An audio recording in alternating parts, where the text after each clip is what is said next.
And then the second step is to find 10 seconds of courage. And this is where people think, oh, I need to be Superman.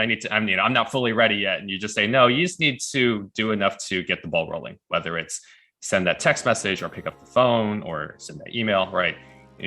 Okay, can I find 10 seconds of courage? Okay, let me do it right now before I change my mind. Boom, done, right? And now you can't, now the gate's shut and you're like, okay, if I go back, I look like a coward. So nope, I got to, kind of trick myself forward. Hello and welcome to the Disrupt the Everyday podcast. We're here to help you navigate life while disrupting the status quo. Our discussions cover a number of topics relevant to everyday life. We discuss everything from relationships to entrepreneurship.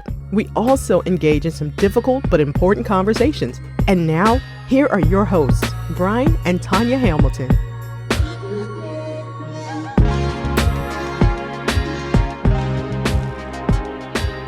Welcome to the Disrupt the Everyday podcast. Today we're joined by Jerry Fu. Jerry, thanks for joining us today. Thanks for having me. Now, we'll open up by asking the loaded question that we'd like to ask every guest. Who is Jerry Fu?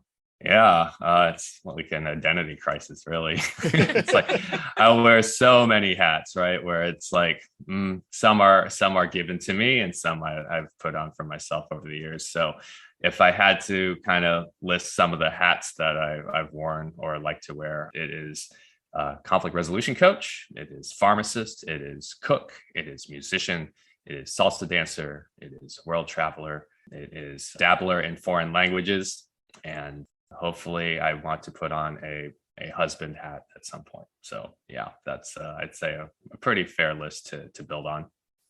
Well, yes, especially when you have the, when you can already dance salsa, when you have all of these other skill sets, it gives you a lot more opportunities to definitely meet that lucky person. Absolutely. Appreciate it. Yeah. Well, one of your areas of expertise as well is conflict, which again, when you're talking about marriage, it's definitely something that you want to be able to navigate. So What was it that really got you interested in this topic? Yeah. It's one of those things where you don't choose it, it kind of chooses you. And some of the examples I can touch on along the way involve, one of the funner examples I had was at one point I served as a director of a church class. And on my second day, when my term officially started, I found out that one of the newer guys in the class was sexually harassing the woman in the class. And so it was like, they didn't give me a manual for this, it's like, you got to run toward the gunfire, Jerry. I'm like, what? Like, you didn't even give me a gun. Like, what in the world? Another time, I had a roommate who defaulted on his lease and basically kind of, hid in his room and gave me excuses and gave me the runaround and just basically dared me to actually evict him and call the cops accordingly. That was another fun one. Another conflict I dealt with was when I had the job that I took after I got fired from the job I moved to Houston for was an independent pharmacy house of cards. The guy I was filling for crooked doctors and my paychecks were bouncing. And it's like, how do you, confront the crooked boss, right? When he's shorting you money. And I used the reasoning that I said, well, I'm just trying to show grace. I'm just trying to show grace. And it really was just a cop out when I was like, no, you're just not willing to have the hard conversation. And so all that to say, right, leadership was a struggle that became a fascination. Conflict is another struggle that became a fascination. And so in my own journey to get better at conflict, it also became my calling card as a coach, because on one hand, leadership coach sounds noble and wonderful and everyone gives compliments, but then you realize just how many of them there are, right? So, and everyone I've talked to, or in my clients' topics that they've discussed with me, or just friends that observe my path to this topic, said, Jerry, it's right in front of you. It's conflict, whether you've been fired or had to fire people, which I have, or write people up, or confront people in my personal life or volunteer opportunities. This is what you've gotten better at this over the years, to a point where you can start helping other people get better at it as well. So that is how I started to position myself as a conflict resolution coach and not just a leadership coach. Yeah, and you have a pretty broad set of experience there too. One of the more difficult things, and I talked about this with a group that I work with as well, is with those volunteer leaders, in those volunteer leadership positions. It's tough because obviously you're going to have a level of expectation for people, but at the same time they're volunteering their time. So it's a really fine line that you have to toe there in order to lead those groups and also deal with the conflict that arises within it. Amen to that. Yeah, and to keep them, right? Oh, Because of course. you don't want to say something to avoid them getting upset and being like, well, I'm out of here. Right? Yeah, So, that's all it takes. They yeah. flush and then you're done. They're gone. They're like, oh, great. Now I have no one to argue with. Yeah, and then even in terms of you mentioned working with a church group, it's again another thing that a lot of us hold near and dear is our faith. So when you have a volunteer in that space as well, again, it adds another level of complexity to it. So I guess from your perspective, is there a different approach that you take to these different types of conflict, whether it be at work and personal relationships or in volunteer experiences? Yeah, it's a great question because there's a lot of nuance there that I actually don't get to unpack in a lot of the other interviews I've done. So this is a good opportunity to talk about that. I mean, the basic framework that I've basically kind of pieced together, kind of my own recipe after looking at a couple other formulas. It's based off two main books that I've come across in my own attempts to get better at this. One is called Difficult Conversations, right? You're just like, I don't know. Well, let me just look on Amazon, and sure enough, you pick a clear title and people will find it. And so that was one where they basically give a framework of, how do you have a difficult conversation? The other book that I've taken material from, basically kind of adopted for myself, is a book called Before Conversations by Jeff and Lori Ford. It's talking about, and one of the conversations specifically is called closure conversation. So when expectations do not go as planned, whether it's a volunteer group or a company or even personally, they have some good principles and things to follow in there in order to kind of restore that relationship. So all that to come to this. So the framework that I've come up with, and we can talk about the nuances for volunteer or on the clock, things like that. Number one is you have to imagine what a successful conversation would look like. And so that how you define success depends on the situation, because maybe it's simply to say, hey, you didn't turn in the report on time. Let's talk about why it needs to come on time and what it needs to include to be sure that did I not make my expectations clear? So what makes a report successful or thorough? Simple enough, right? Others, success might be agreeing to disagree, right? You can say something like, Mom, I appreciate the fact that you think that I need to go to med school to really fulfill my potential. And, I am not going to pursue that because, I believe that I can be a wildlife photographer and I will find a way to pay my bills and I will find a way to address your concerns, even if you think that this is a better path for me, right? Or like when I had to evict my roommate, right? The closure was, hey, look, you've bankrupted my trust and respect, but, the best thing for you to do now is to move on. And I will help you do that, but you can't stay here any longer.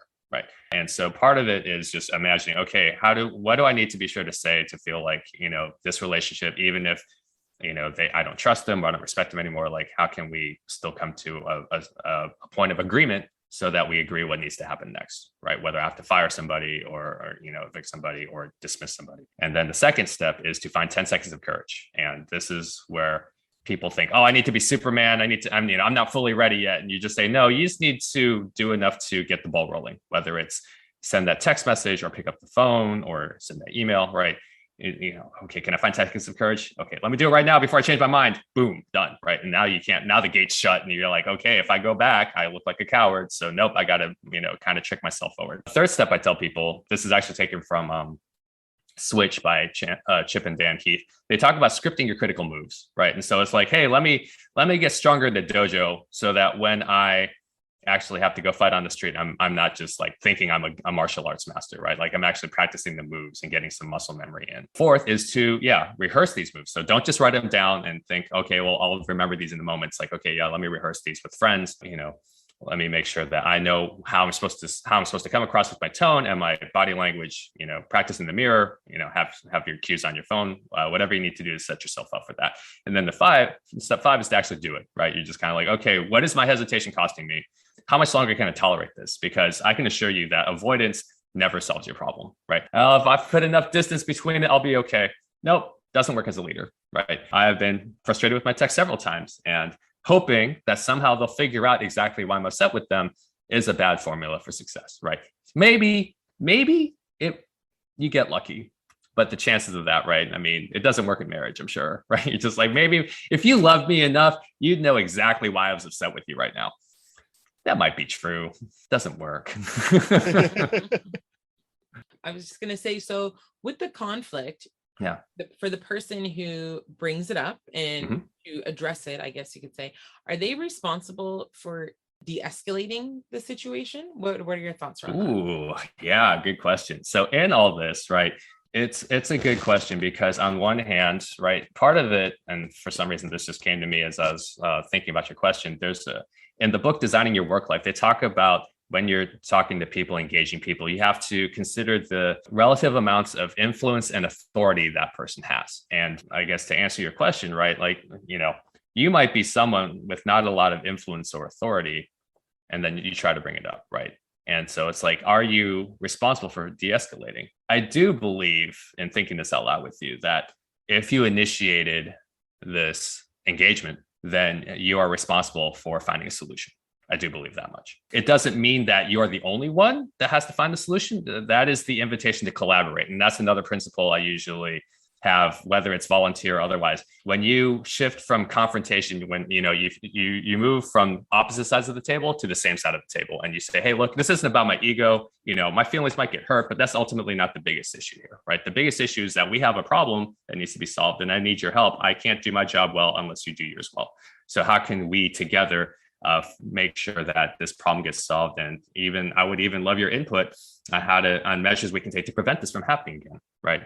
And to affirm the good, to affirm that you want what's best for the other person, even if they disagree with it in the moment. I think that was a big shift for me in terms of conflict resolution, recognizing, because I used to think that conflict had to be something like I have to pin this person for what they did wrong, and I have to kind of twist their arm and get them to admit that they need to change. And even if that works, even if you get them to do that and you leverage your authority, and I'll give an example quickly after this, just to show, how I messed up in this process, right? If they're resentful and their heart's not in it, doesn't matter if they agree with you, right? I had a situation where one of my pharmacists that I was responsible for supervising, she dispensed a medication to the wrong patient. Like the technician mixed up the profiles. She did not catch that, and she would continually blame the technician. No, Emily was like, put the wrong thing. It was her fault. It was her fault. It was her fault. And it's just like, true or false? Your responsibility as a pharmacist is to catch and fix any mistakes that happen before they leave this pharmacy.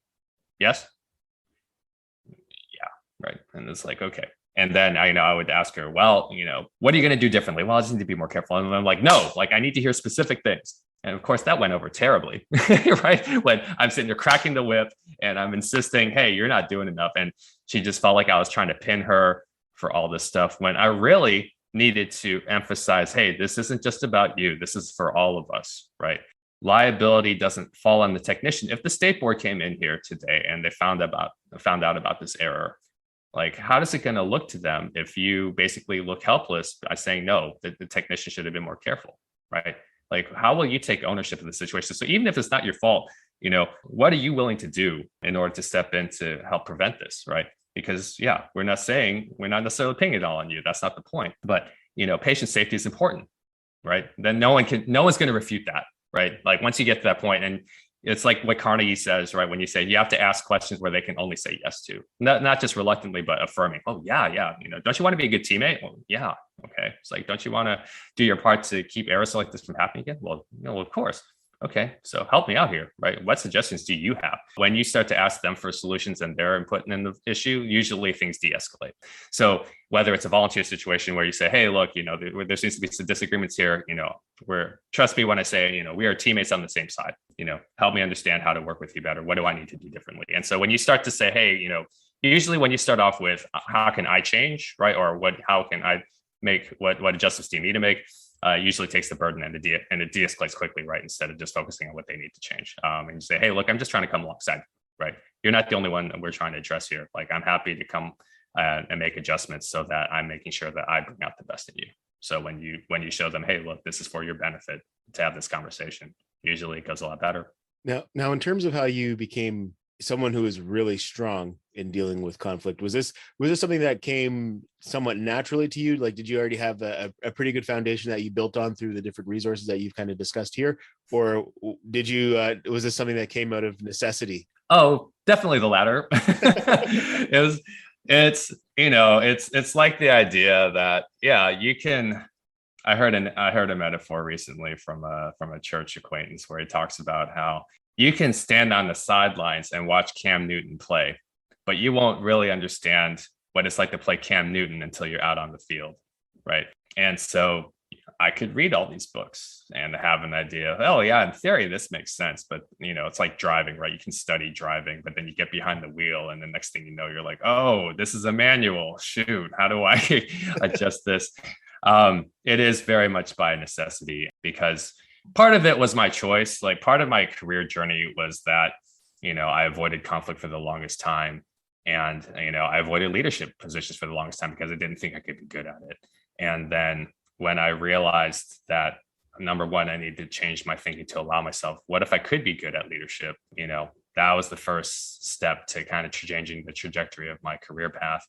But also recognizing that, okay, I've taken on this set of challenges, and now I have to get better at them. Like, I want to get better, but now I have to, because, my self-improvement process and timetable might look a lot different than the necessity of the job, right? Like, I might think, oh, one book a month, that's enough. But then if, I end up in a grad school class, it's like, no, you need to read 10 in the next 2 weeks. You're like, oh, shoot. Like, but I was happy with one book a month. And then they're like, no, like there are much more urgent fires that you need to take care of. So yeah, part of it is being intentional with challenging yourself. Like, I think that's also helped change my trajectory when I stopped waiting for challenges to come to me and I started looking for them, because now you're fighting upstream, and now you're actually, by taking on challenges more proactively, you're actually preventing like the more urgent fires from having to deal with those when those come up. When Albert Einstein says, intellectuals solve problems, geniuses prevent them. Right. This is kind of that thing where it's like, okay, let me take on the challenges that will make life easier for me later. Wow. Now it's not a question of which challenges you take on. It's that is whether or not you have challenges, but it's if you have the choice of which challenges you want to take on. If you don't want to take on any, don't expect to do anything significant, right? Running marathons doesn't happen by accident. And then, you have other things where it's like, okay, well, what challenges am I willing to take on so that I could experience the benefits of, being a leader, or being a good dancer, or, being fluent in the language. Right.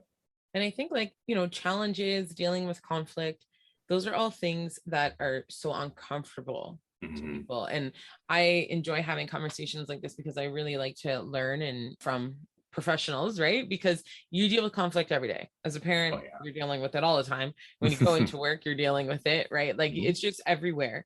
So challenging yourself to actually implement what it is you've learned, that's also important too, right? Because it's very easy to read or listen and think, okay, this is great. And then when a situation arises, it's like you're going back to what you've always been comfortable with, instead of really stopping and thinking, okay, you know what? How can I put into place what I've read or listened to make this situation better, right?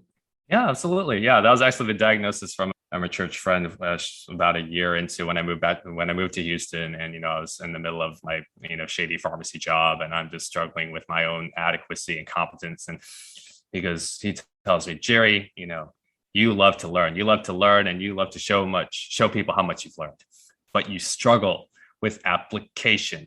And it was just pierced my heart right then and there. I'm just like, oh God, I don't want him to think he's right, but it is, right? Like, I have one of my friends, always has the phrase, knowledge is power, knowledge is power. So what? Like, plenty of people read lots of books, right? But what do they do with it, right? Knowledge in action is power. But knowledge is a good start, right? But Nazis were smart too. And guess what they did with their power? Not so great, right? So yeah, knowledge is leverage, but knowledge in action, I think, is true power. So I want to kind of rewind things a little bit and think back to when you started off in these leadership roles and realized that you had to learn about conflict.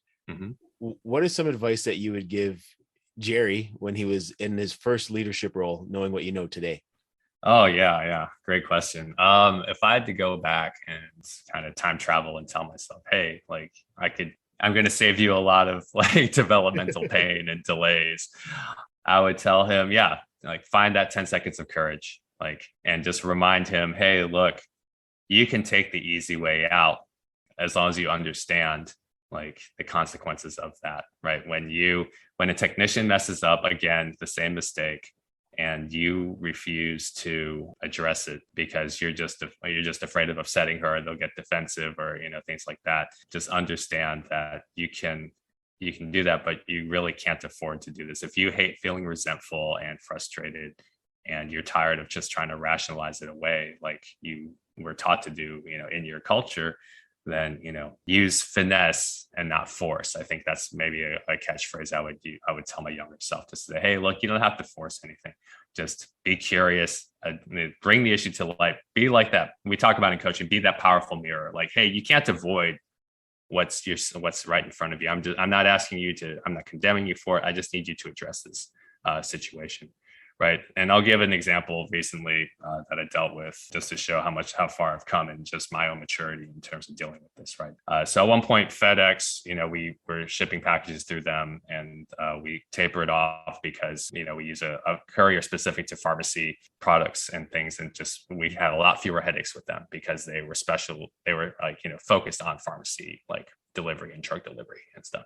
And so FedEx, my account manager gets me on the phone with the supervisor, and they're like, hey, we see that your numbers are down. Is there anything we can do to get your business back, or more, we get more of your business? And, I could see my younger self being like, oh, no. And I wouldn't want to bring up all these frustrations because I'd be afraid to upset them or feel like, no, what are you talking about? Right. No, we do a good job. Okay. Yeah, I'll promise I'll give you some more packages. Right. And, not actually follow through. Right. That's the worst part, is that you're not willing to set more realistic expectations because you're afraid you're going to disappoint someone, when really your lack of follow through and your avoidance and your ghosting them is really what's going to upset them. And so the conversation instead went something like this. And I told them, I said, hey, so we had a situation when, we had to deliver to a city that only you guys went to. And the guy did not get his pain medications. This was after surgery, but he did not receive them. And even though the documentation shows that he signed for it in person, like we, had paid for to have you guys take care of. And then when I called them, to ask for an explanation as to how they managed to get a signature, even though he said he didn't get it, they said, well, the driver is allowed to implement a COVID waiver if the patient is unavailable, things like that. But in this case, it was just a complete cop out. Like, we don't know if someone stole the drugs who said, oh yeah, COVID waiver, and didn't, just kind of made off with them themselves. And so I told them, I was like, okay, so that's the first problem. But then the second problem is that I appealed this, what I saw was a mistake. And I appealed it, but then the appeal was denied because they said, nope, we have all our documentation in place to show that we did what we did. So too bad. And I asked them, you tell me, guys, like, how much business should I give you if this is the kind of situation I'm going to run into? Right. And, I'm not saying this as some kind of diva. I just need you to see why this is a reason why, we're not doing as much business, because we don't want situations like this. So, what do you propose you do or change in order to prevent this, so that we can trust you with more business again? Right. And now I'm getting their solutions involved, which they never gave me, but that's neither here nor there. But yeah, things like that. Right.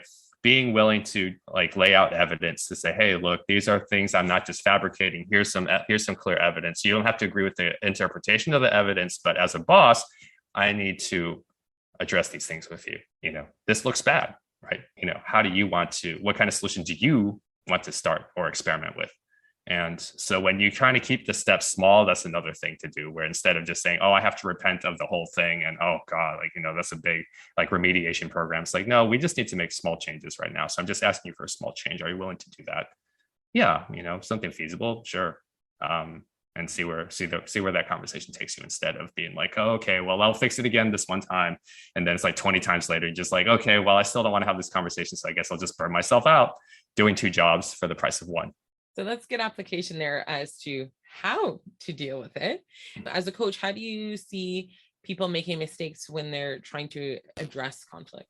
Yeah, I think we just need to stop being like the rescuer or the hero complex, because we love these Marvel movies where we think, oh, I want to be this one-man army like Daredevil and just blaze a trail and, do my part, power of one. And it's like, well, hey, look, guys, plenty of errors along the way.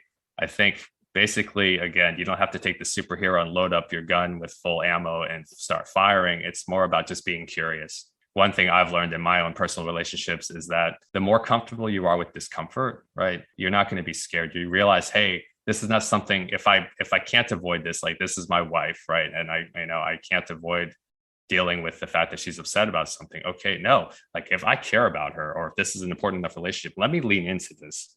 What can I learn from this, right? What are we seeing now? And because what I tell people, and I tell myself, conflict shows you, at the very least, the blessing of conflict is that it shows people for who they really are, right? If you're upset with someone, usually you're not making it up, right? It's like, nope, I am upset about something. And that means I am being honest about some expectations were broken or mismanaged. And so now we have to deal with them, right?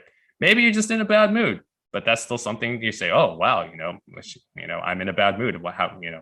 Help me understand this, right? Like, what do I didn't realize I was in a bad mood, right? If someone, addressed me and says, Sarah, you've been really cranky today. It's like, okay, well, help me understand, like, what are you seeing? How is this damaging people, right? If I'm being like, curt or harsh or blunt, and then now, yeah, I think that's the first thing, is recognizing people like conflict is not worse than death, right? But some people feel like that's what it feels like. You're just like, I'd rather die than to have to sit here and have this person uncomfortable with me. But the sooner you accept yourself for who you are and say, hey, look, I'm a flawed but improving human being. Okay, yeah. And I'm around other flawed, improving human beings. Okay, no, and I'm committed to them and I care about them. Okay, yeah, no, let's talk, right? So I think part of it is just recognizing, hey, the story you tell yourself around conflict, I think, is, to answer your question, is conflict saying, oh, you are incompetent and like someone found you out and you're an imposter? Or is it just to say, hey, look, I know there's parts of me that need improvement. And if this is one of those opportunities to improve, I'm just going to embrace it. I think that would help a lot of people. I love what you said. I'm a flawed but improving human being. That's great. It's a good way to look at it. Now, I kind of want to shift gears as well again and talk about when you were fired and just some of the lessons learned there. So I guess just to preface as well, I think a lot of us have been fired from a job. I was fired from my first job at a popcorn stand when I was 16. Man. So, wow. pretty embarrassing job to be fired from, but just to, kind of lay the framework and not put you on the spot. But, when you were fired, what were some of the things that you learned from that? And how did you get yourself back on track? Yeah. Great question. Thank you for asking that. Because again, I'm just like, we could just gloss over it, Brian. Come on, man. Like, but that would be entirely hypocritical. So, believe me, I'll admit, in my like fixed mindset about failure and the shame and things like that, it took a while for me to really be willing to kind of go into the wreckage and find the black box of the plane and, read the report. Right. I remember in like elementary school, quick tangent. I remember when I got a really bad grade on the math test, I knew my dad was just going to hammer me, and and I didn't want to go through and see what I missed exactly and how I could get better. And it was just like, no, I'm just going to I just don't want to admit that I need this improvement. So no, please just don't tell me. I'll just figure it out later. And it's like, no, if you don't learn from these mistakes, guess what? You're probably doomed to repeat them. Right. That's another fun statement. But yeah, basically, so the context around my firing or dismissal was that my career path was this. I was working at a chain pharmacy for the first 5 years out of school at the behest of my risk-averse mother, who said, your dad had a lot of struggles staying employed, even though he had a master's degree in both chemical engineering and computer science. And I want to spare you that. So, the stability that this company gives you is worth whatever you have to give. Pretty much is what she told me. Like, doesn't matter how many hours they have you work or how late they have you work, just do what they say. I was like, I don't like this plan, but I'll go along with it because she's my mother. And after 5 years, I had enough. And so I said, well, I want to teach, but now, right, since I hadn't been developing my career, since I just got complacent working for this company, right, or not, I settle for this without really working on my career. And so I don't have a residency, I don't have a PhD or anything like that, so I can't get a conventional academia job. But a friend of mine who worked for a pharmacy consulting company here in Houston, said, hey, I know you're looking to teach. My old position is available since I got promoted. Are you interested in getting your hat in the ring? I said, absolutely. So I convinced them I'm worth taking a chance on. Next thing I know, I'm moving from Tennessee, where I was living at the time, down to Houston to take this part-time position on, with the chance that it would grow into something nice. And basically ran into problems when I was tasked with drafting exams. This is unprecedented. I haven't unpacked this for any other podcast so far. So this is the reason you're getting some unprecedented territory here. But, I was tasked with writing exams for the fall. And for whatever reason, I felt like I got writer's block or other things like that. But anyway, like I started to rationalize why I couldn't just copy paste like old exam questions to this. And I didn't tell my boss. I was just like, well, I don't want to upset my boss, so I'm just going to do this and kind of keep things hush hush until she reviewed the exams the day before we had to print them. And then the next day I see her, and she came in super early because she was just like, crap, he didn't do his job. Now I had to spend extra time to compensate for the fact that he did not pull his weight. of course, I lost my trust with her. She lost a lot of trust in me after that. And that just kind of set a really bad precedent after that, because now she's like, if he can't be faithful with this, if I can't trust him with this, what else can I trust him with? Right. So I had already set a really, really dangerous tone for myself. And from there, it was just kind of like downhill, because I had just kind of I dug myself in a pretty big hole, and I wasn't sure how I was going to dig myself out of it. Same thing happened the next like semester, where it's just kind of like, well, I thought we talked about this. I thought we talked, she would tell me, I thought we talked about what you need to do differently so that, we wouldn't have this exam problem again. And, for me, right, I was still in the successful victim mode where I didn't want to admit that I didn't do the work. So I'd find stories to explain why I didn't do the work. Right. Or why somehow it's like her expectations were too high. And, after 11 months of this, the company's just like, look, at one point when you realize that we're not paying you for stories, we're paying you to get a job done. And, and so when I finally was fired, and the writing was on the wall, and, it wasn't a surprise. I just hated to see it come to pass. Right. And so now what am I going to do? Right. I'd moved to Houston for this job. My old job was no longer available. Right. The friends that helped me get this job, right, in that network, and they're all like, what happened? Right. And I just didn't want to admit that I really, lost a really, great opportunity with a great company, and I mourned that. And, I was just like, oh, so many people are going to wonder about me, and my competence and my reputation is in the tubes right now, or the trash right now. So what am I going to do? And, from that, number one, if I had to learn a lesson, it is get the job done. Like, you don't have to be spectacular. Ideally you would, like, and if I could do things differently again, it's like, okay, no, let me do my part to do a good job. Even if I get bad feedback for it, at least I know, like, I could be proud of the body of work that I gave them. And, let me go above and beyond my supervisor's expectations, right? Let me think like my boss. That was a great tip I got, several years later from a book called It's Your Ship. The sooner you think like your boss, the sooner you can anticipate his or her needs. And the sooner you take better care of your boss, the more likely are to get promoted into that position, right? And now it's like, wait, I'm already thinking like a boss. So I actually feel pretty good about trying to be a boss, right? Because it starts with how you think. And so, number one, just no excuses. Doesn't matter what kind of measures you have to take. You have to get the job done. And so to contrast that really quick, I remember a later job I took, and at one point the pharmacy had to shut down because revenue wasn't there. And so my boss is telling me, hey, you have to return like all the computer equipment, to the software vendor and things like that. So what's funny was like the server itself was like horribly heavy. It would not fit in my car in order to ship off. And so what's hilarious for me is I'm just like, well, if I tell my boss that I can't get the server to the FedEx like state drop off, then he's probably going to be pretty mad at me. So you know what? I just need to find a way there. And I remember, so the clinic I was working with, right, they had a dolly. And so, I'm like, all right, I'm going to put the server on the dolly and then walk this thing. It wasn't that far a walk. It was like across the street from where we were, but I'm just like, I just need to take this dolly and, take it over there. And I remember like the clinic manager seeing me, like, and she's just like, did you really take that over there yourself? I'm just like, if that's what I had to do. And she's just like, you're crazy. I'm just like, but now my boss won't be mad at me. Right. And, when my boss calls me later, he's just like, hey, Jerry, is the equipment taken care of? And I just say, yep, it's done. Right. That's all they want. That's all the boss wants to hear. Yeah. Did you take care of this? Yes, it's done. Right. And it's just so much easier. But so those are some of the bigger lessons, is to say, hey, look, get results. And if you find that the first sign of trouble that you aren't on track, ask for help.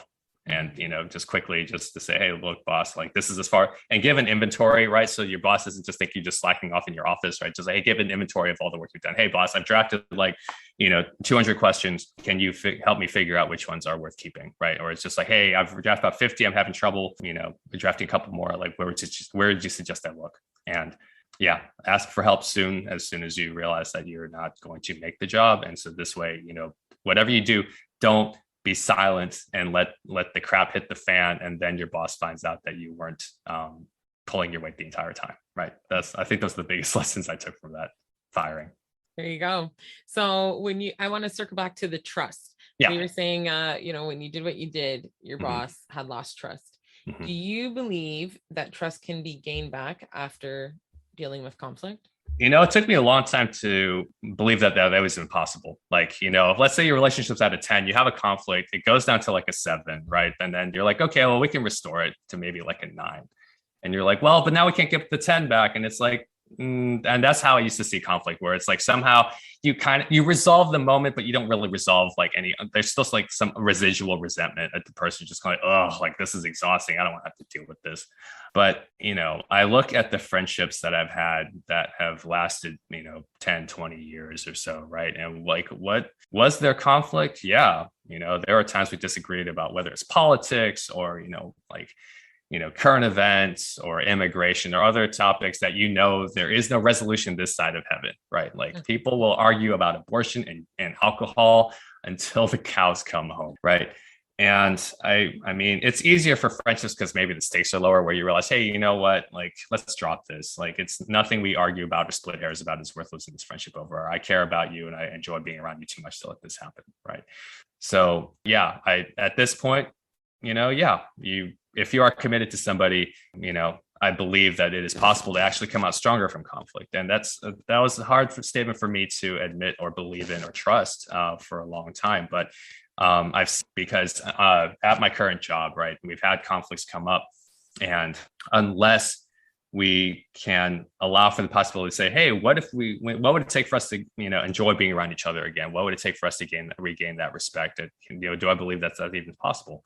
Yeah. Like I see it with, my friend and his wife, and he talks about it. He's just like, yeah, of course we fight, but I know I've seen like what a relationship can be restored to, and I'm going to do my part to restore it to that point. Right. Like I believe if we can be at a 10 again, that I'm going to work towards being that 10. Even it may not look the same afterward, but it actually probably looked better because now we've dealt with some real things, right? We're both learning and growing from this experience. With that said, though, I like what Maxwell talks about when he's like, hey, look, everyone has like a trust account, right? Where it's like whenever you honor your promises, you bank a little more trust, you bank a little more capital. When you break promises, right, you lose a little bit of capital. And so the key is to make sure that you don't run out of capital, right? You might be on like, in the doghouse or on thin ice, but that means you're still around. If you're still around, like you can still, this is your opportunity to say, okay, let me go back to them and say, hey, what do I need to do to restore your trust, right?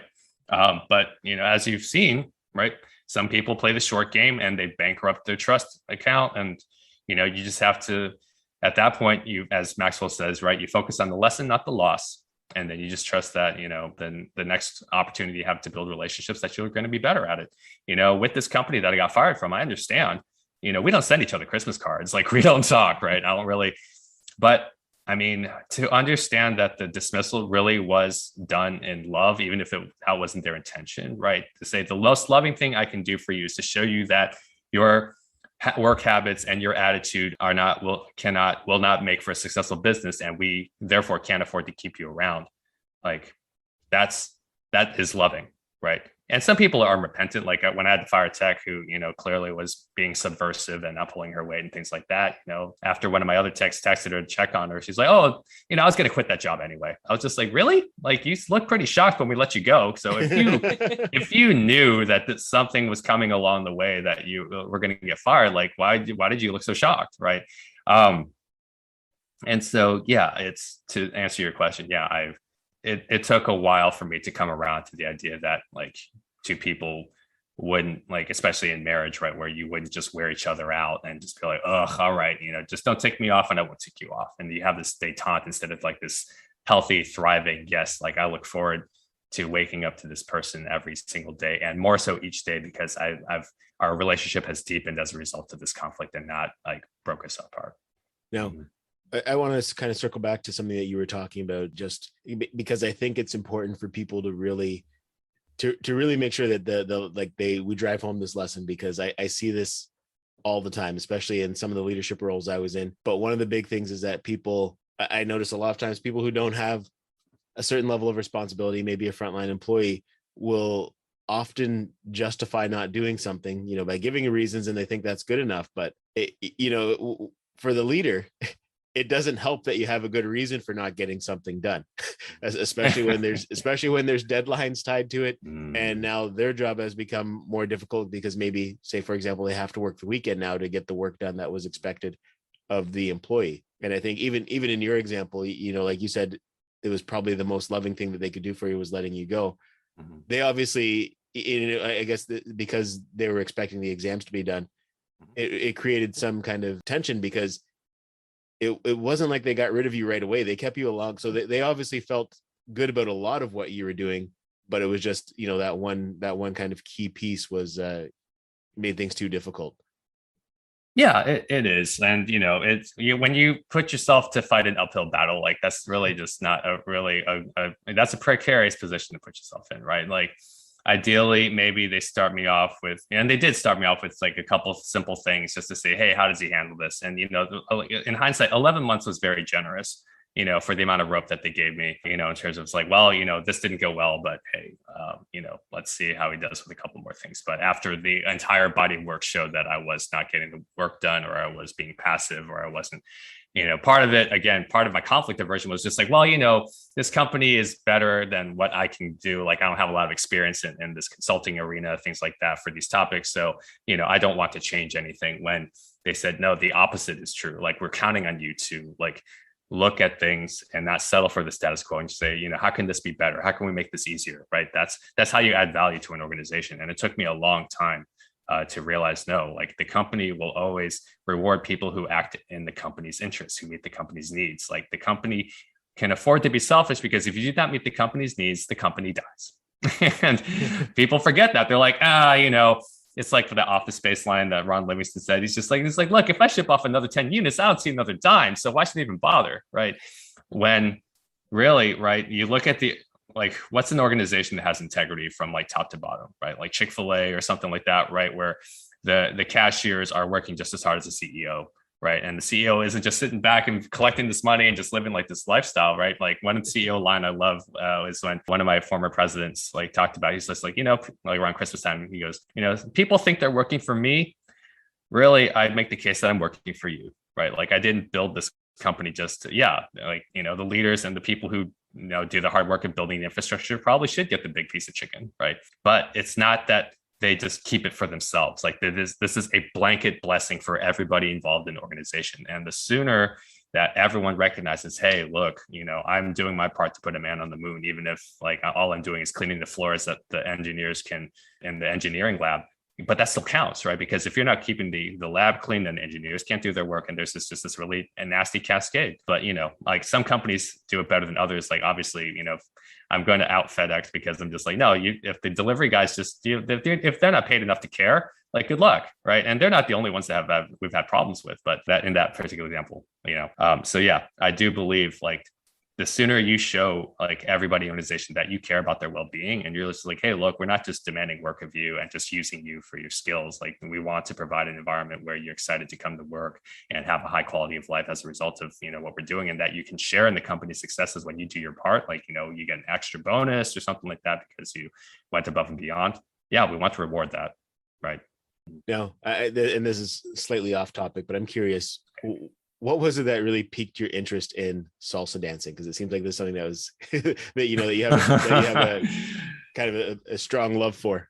Yeah. No, that's like one of those parallel like leadership journeys. Basically, with that, I first learned about it in college freshman year. They had a formal and they taught a lesson which ended up actually being terrible. And we're just like, this is confusing and difficult, and neither me nor the girl I'm dancing with are having fun. No, it really was. Like I look at the lessons that I help teach now. I'm just like, we give you so much more than like what we were given in that intro lesson. And so again, that I don't like being incompetent. I don't like struggling. I don't trust that if I put enough work in, I might actually be good at this. And so I stayed away from it for a long time. And then ironically enough, when I went to Memphis for pharmacy school, one of my friends had another friend who was trying to start the salsa scene back up. And so Erica was just like, hey, you got to give it another chance. And, by my third year in school, my grades had pretty much solidified and I was tired of studying. So I'm just like, you know what, fine, let me put some real skin in this game, get some real lessons. And it's like, you know what, I'm actually starting to enjoy myself a little bit.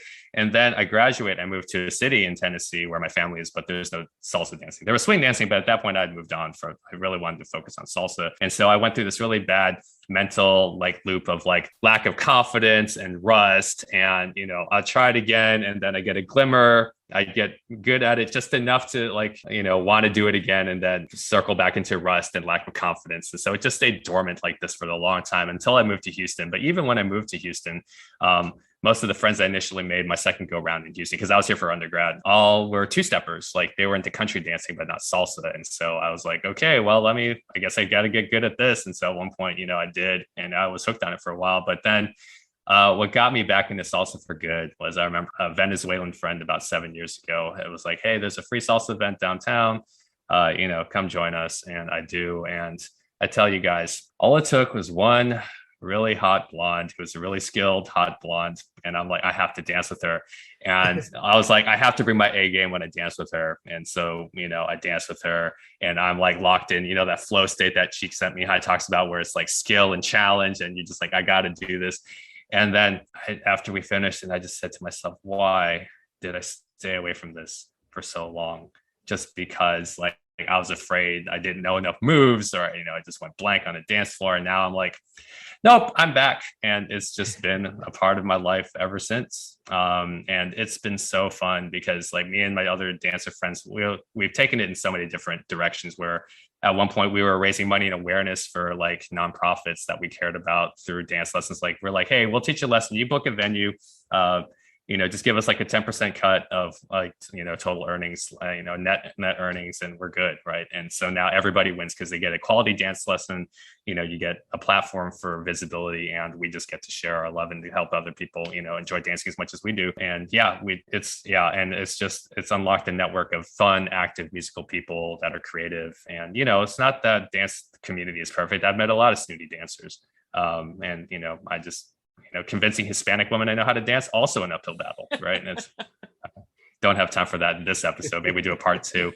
But yeah, it is. So that's been, my passion, whether it's salsa or two-stepping or, swing dancing or anything else that people want to get into. Just understand that I love an active lifestyle, which is why I listed like cooking and travel and things like that. And, just active learning, like, avid reader. That's another one I should put on there. But that's kind of the journey. But if anyone wants to learn more about, how to become a better dancer in the middle of all this, you have a lot more resources than I do. When I was trying to be good at this, right? Like I remember one guy said, where'd you learn all those moves? I was just like, YouTube, man, like they're everywhere, right? It's not, and that's free. Right? Yeah. Exactly. Yep. Thanks so much, Jerry. This has been a great conversation, really practical and informative. So what else do you have going on right now, and where can we find you? Yeah, thanks. So yeah, basically, my business is still in its early stages. It'll be a year next month that I officially opened this LLC in the middle of COVID. Right now, one of the ways I'm helping kind of stabilize cash flow is doing private tutoring. But ideally I'd be able to, so I'm grateful for my early adopters and people to say, hey, you have a skill that we want to pay you for. Same thing with pharmacy. It's just like, hey, I'm glad, I can still get a job as a pharmacist, but ideally, just moving on to more coaching clients, whether it's individuals who say, hey, I need help talking to my boss, or organizations that, hey, I employ Asian Americans and I need to be sure that I reach them well, or diversity, equity, inclusion, things like that. So other thing I'm just doing is, appearing on more podcasts, and, happy for the exchange of valuable content for visibility. So that's been great. And I've met a lot of, I'm grateful for every podcast host that has me on, because they're like, hey, this is good. And you care enough to start a podcast, right? So you wanted to create your own ripple in the pond. So that's great. And then, so the third thing is just scaling the business and just trying to figure out to make sure I don't get burnt out as a solopreneur. But yeah, that's what's going on. The website to reach me at, that I, paid a good chunk of money for to get skin in the game, adaptingleaders.com. So adaptingleaders.com. And I have a free PDF that you can download. Very excited. It's only been out for like a week now. A free PDF sharing the simple framework for having hard conversations that we talked about in our episode today. And you can also schedule a complimentary 30-minute call. If you just want to share your story, or you say, hey, I have a situation I need your help with, that is all complimentary and no strings attached.